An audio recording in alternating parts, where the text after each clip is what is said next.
26 अप्रैल 1986 की बात है, जिस वक्त रशिया के Chernobyl nuclear power plant reactor number 4 में रिएक्शन को बढ़ा दिया गया और ये आउट ऑफ कंट्रोल हो चुका था। और जिस वक्त रिसर्चर्स को इस बात का पता चला तो उन्होंने फौरन ही स्टॉप के बटन पर, यानी कि जो कंट्रोल करने के लिए बटन लगाया गया था, इस तमाम रिएक्शन को उसे स्टॉप कर दिया गया।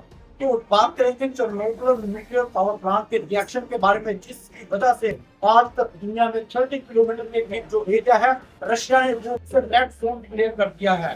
तो सबसे पहले हम बात करेंगे कि इस वक्त जो दुनिया में किसके साथ देखे थे, इस वक्त एक एडवांस न्यूक्लियर पावर प्लांट था स्वीडन में और ब्रिटानिया यानी कि UK तक इसकी रेजिडेंट की जो बारिश थी वो देखी गई थी और बहुत से लोगों की जान भी चली गई थी, इससे न्यूक्लियर पावर प्लांट के साइंटिस्ट की गलती की वजह से।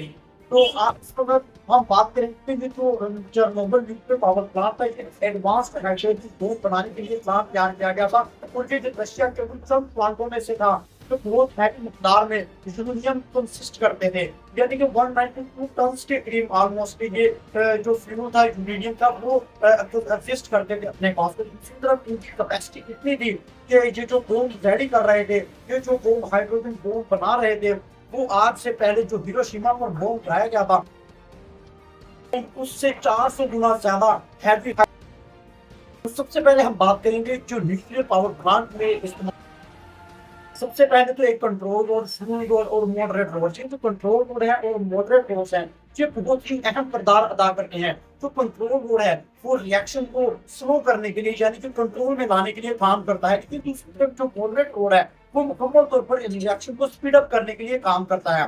कंट्रोल रोड के पास सेफ्टी प्रोटेक्शन के लिए रिसर्चर्स के लिए 15 नोड्स होते हैं जो रिएक्शन के अंदर दिए जाते हैं, जिससे जो न्यूट्रॉन और इलेक्ट्रॉन आपस में रिएक्ट करके चेन बताते हैं। इसी तरह ये प्रोसेस जो चलता है एक एटम कंप्लीट करता है अपने 235 को। तो ये जो कंट्रोल रोड है ये उसके अंदर किया जाता है रिएक्शन के अंदर कि जो बहुत हाईली रिएक्टिव एलिमेंट है हीलियम 235, इसके जो इलेक्ट्रॉन और प्रोटॉन है वो आपस में, लेकिन जिस वक्त स्पीड ऑफ अप कम होने की वजह से, सप्लाई चेन कम होने की वजह से इलेक्ट्रिसिटी प्रोड्यूस नहीं हो रही थी, तो दूसरी तरफ रिसर्चर्स थे तो उन्होंने 15 की बजाय, यानी 15 कंट्रोल रोड्स के बजाय उन्होंने 8 कंट्रोल रोड्स इसके अंदर पुट कर दिए, जिसकी वजह से बहुत highly active radio active element आपस में मिलना शुरू हुए और जो नीचे इसके बेस थी वो पानी की बेस होती है।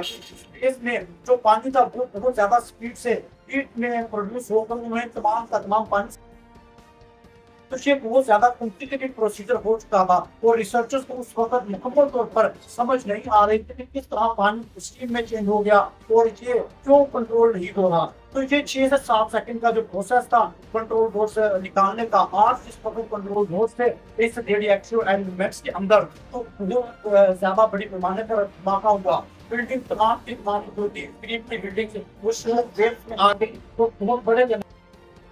तो अब मैं आपको कंट्रोल रोड्स का काम, दूसरी तरफ मॉडरेट रोड्स का काम होता है। जो मॉडरेट रोड्स होते हैं वो काम करते हैं रिएक्शन को तेज करने के लिए।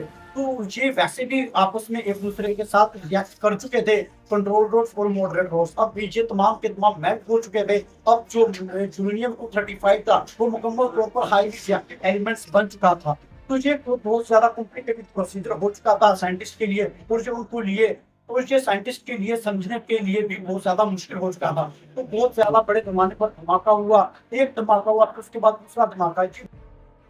रशिया का इलाका है चेर्नोबिल न्यूक्लियर पावर प्लांट, वहां पर तो वो जल्द ही फायर ब्रिगेड आ गई। उन्होंने बहुत ज्यादा आसानी के साथ समझा कि इसे फायर को हम बुझा देंगे, लेकिन ये वो नहीं जानते थे कि ये फायर की लगी आग है और ये ज्यादा जल्दी बुझने वाली नहीं। तो उनकी कोशिशों के बावजूद भी ये आग खत्म ना हो सकी, लेकिन दूसरी तरफ हेलीकॉप्टर्स के साथ और सैंड वगैरह की इसके ऊपर बौछार की गई, लेकिन फिर भी ये आग बुझने में सिर्फ 3 लग चुके थे। और इस आग और इस रेडिएशन के जो खारिज से रिएक्शन की वजह से तो बहुत ज्यादा लोगों की जाने लगी। कुछ लोग ऐसे थे जिनकी जान चंद दिनों में चली गई और कुछ माह में चंद लोग मर चुके थे और चंद सालों तक 10 साल के करीब तक लोग ऐसे थे जिनको कैंसर की बीमारियां लाहक होती रही। तो ये एक बहुत ज्यादा कॉम्प्लिकेटेड प्रोसीजर था और आज के दौर में ये वाकई बहुत ज्यादा कॉम्प्लिकेटेड प्रोसीजर भी बन चुका है।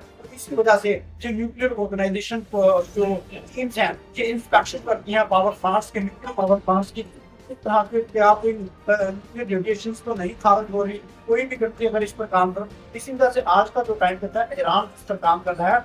किसी भी इन्वेस्टिगेशन एजेंसी है, ऑर्गेनाइजेशन, गवर्नमेंट ऑर्गेनाइजेशन है, वो ईरान के ऊपर मुकम्मल तौर पर तहकीक जारी रखते हैं कि क्या कोई गलत प्रोसेस तो नहीं किया जा रहा ईरान की जानिब से। तो वीडियो को लाइक और चैनल को सब्सक्राइब जरूर करिएगा। मिलते हैं नेक्स्ट वीडियो।